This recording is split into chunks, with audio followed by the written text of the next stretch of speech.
souvenir, quand j'ai commencé dans une grosse structure à Lille, il y avait une avocate qui était là depuis 10 ans.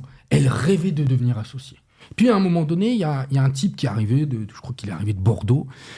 6 mois après, il est devenu associé. Parce qu'il est arrivé, il était jeune collaborateur, il avait du réseau, et il a réussi à rentrer 2 clients.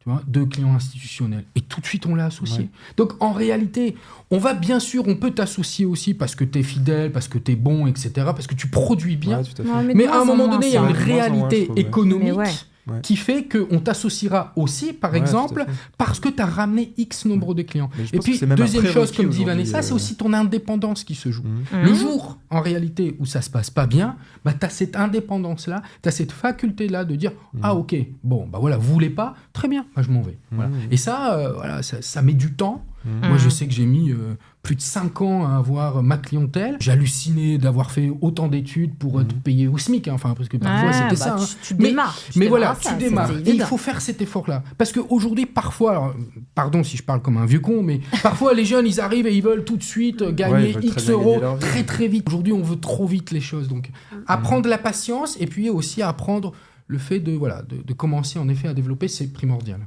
Et je pense qu'effectivement, tu peux être mieux considéré par tes boss s'ils te sentent véritablement comme un acteur à part entière et non pas comme un collaborateur.